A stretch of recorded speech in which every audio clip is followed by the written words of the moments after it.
Hi, my name is Reina Ortiz, and today I am going to discuss COVID-19 and the impact it has had in our classrooms.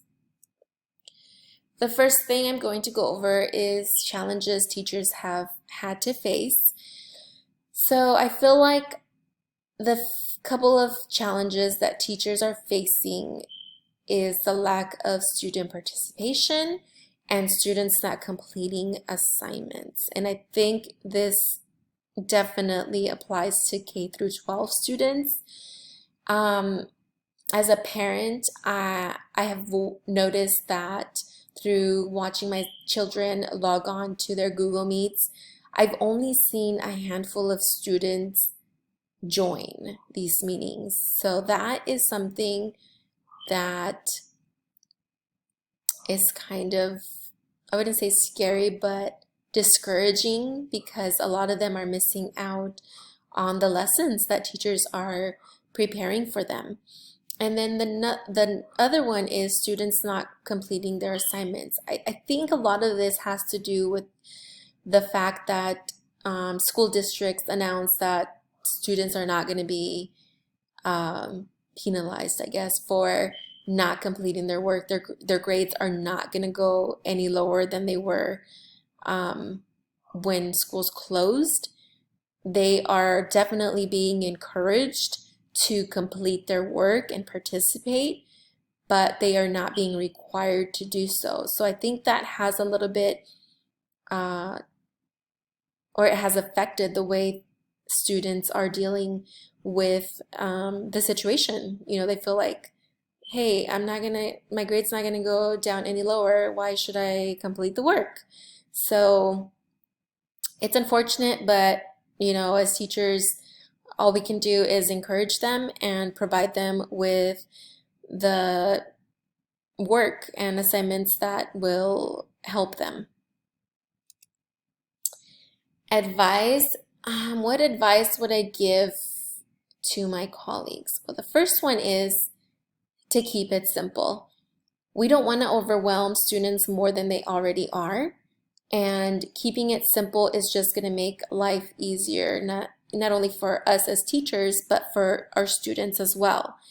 Using programs that students are familiar with is very important, and that's another advice I would give my colleagues is use programs that students were already using during the school year. I mean, don't all of a sudden change things around and add a new program that they are not familiar with, because they're just going to get frustrated and not even bother with it. So keeping it simple and using programs that students are familiar with is very, very important. And that's the advice that I would give my colleagues. Expectations for students. As far as I know, and as I mentioned before, students are not being expected to complete their work. They are definitely being encouraged to do so. It's only going to help their grades, but their grades will definitely not be affected by not completing the work. So I just feel like, they're just being expected to log on to their meetings with their teachers and just try to do the best they can. Expectations for teachers. I think that teachers are expected to provide students with a safe and secure environment. They are expected to communicate with students and parents through email and phone calls, and to be available for students when needed. I mean, I think that it's important to communicate and establish that communication with parents so that they know that we are here to help them in any way that we can in order for them to help their children at home.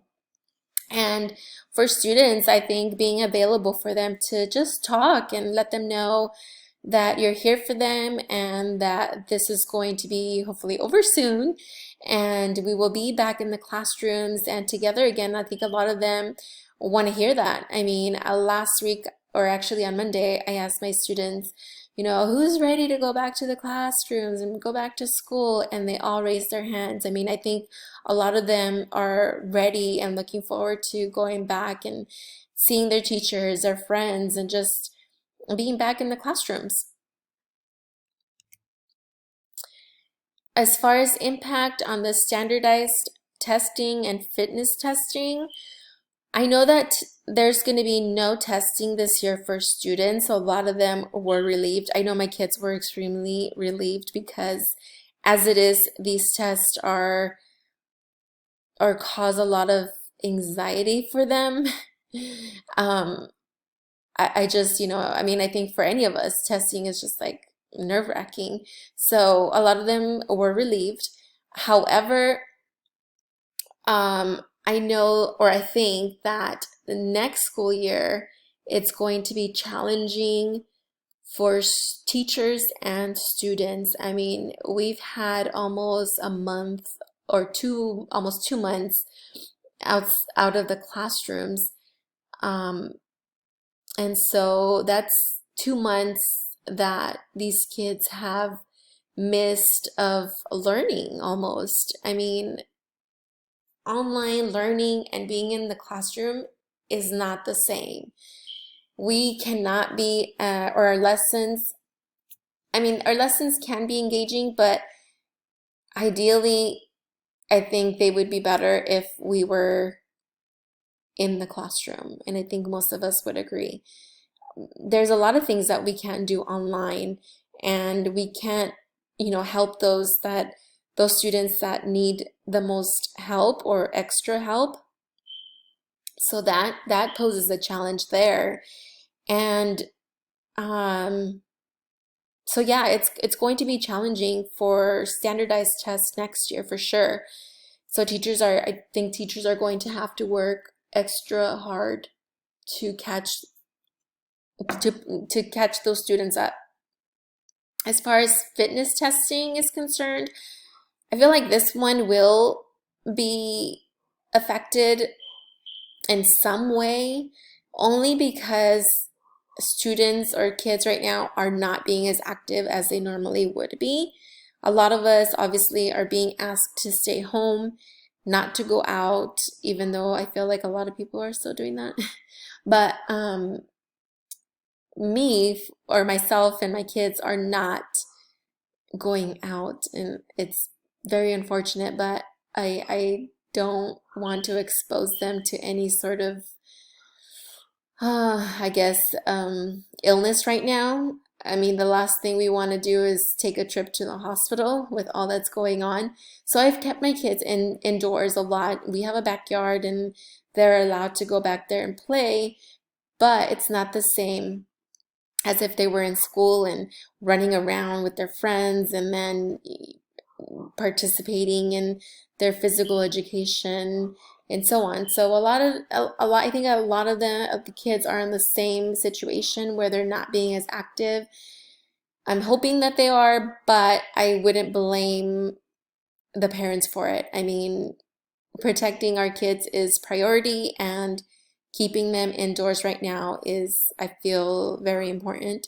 So I feel like fitness testing, if anything, definitely will be affected a little bit, but we'll have to wait and see. Resources for students and parents that I've noticed teachers are using to upload their lessons and communicate with is a few are Google Classroom, PowerSchool, and ClassDojo. Again, I'm using Google Classroom, and I know PowerSchool is being used by some teachers. I'm not really familiar with PowerSchool, but I know that some teachers do use it. Classroom Dojo, my son's fourth grade teacher is currently using that to communicate with us parents. He will go in there and upload the lessons, just like the names of assignments and where the kids can find them. So these three I've noticed are being used the most.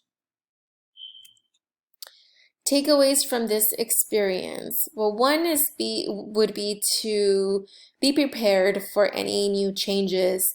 This one obviously is something, or one experience that we would, or change that we would not ever have seen coming, but it has definitely been challenging for everyone.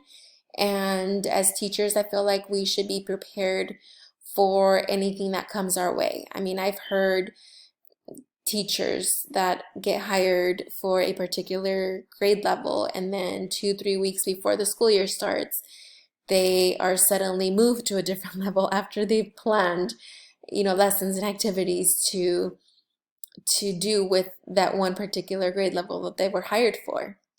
So we have to be ready to roll with any changes and be available for students. Like I mentioned before, be available for them to talk or answer questions, and just let them know that we're here for them.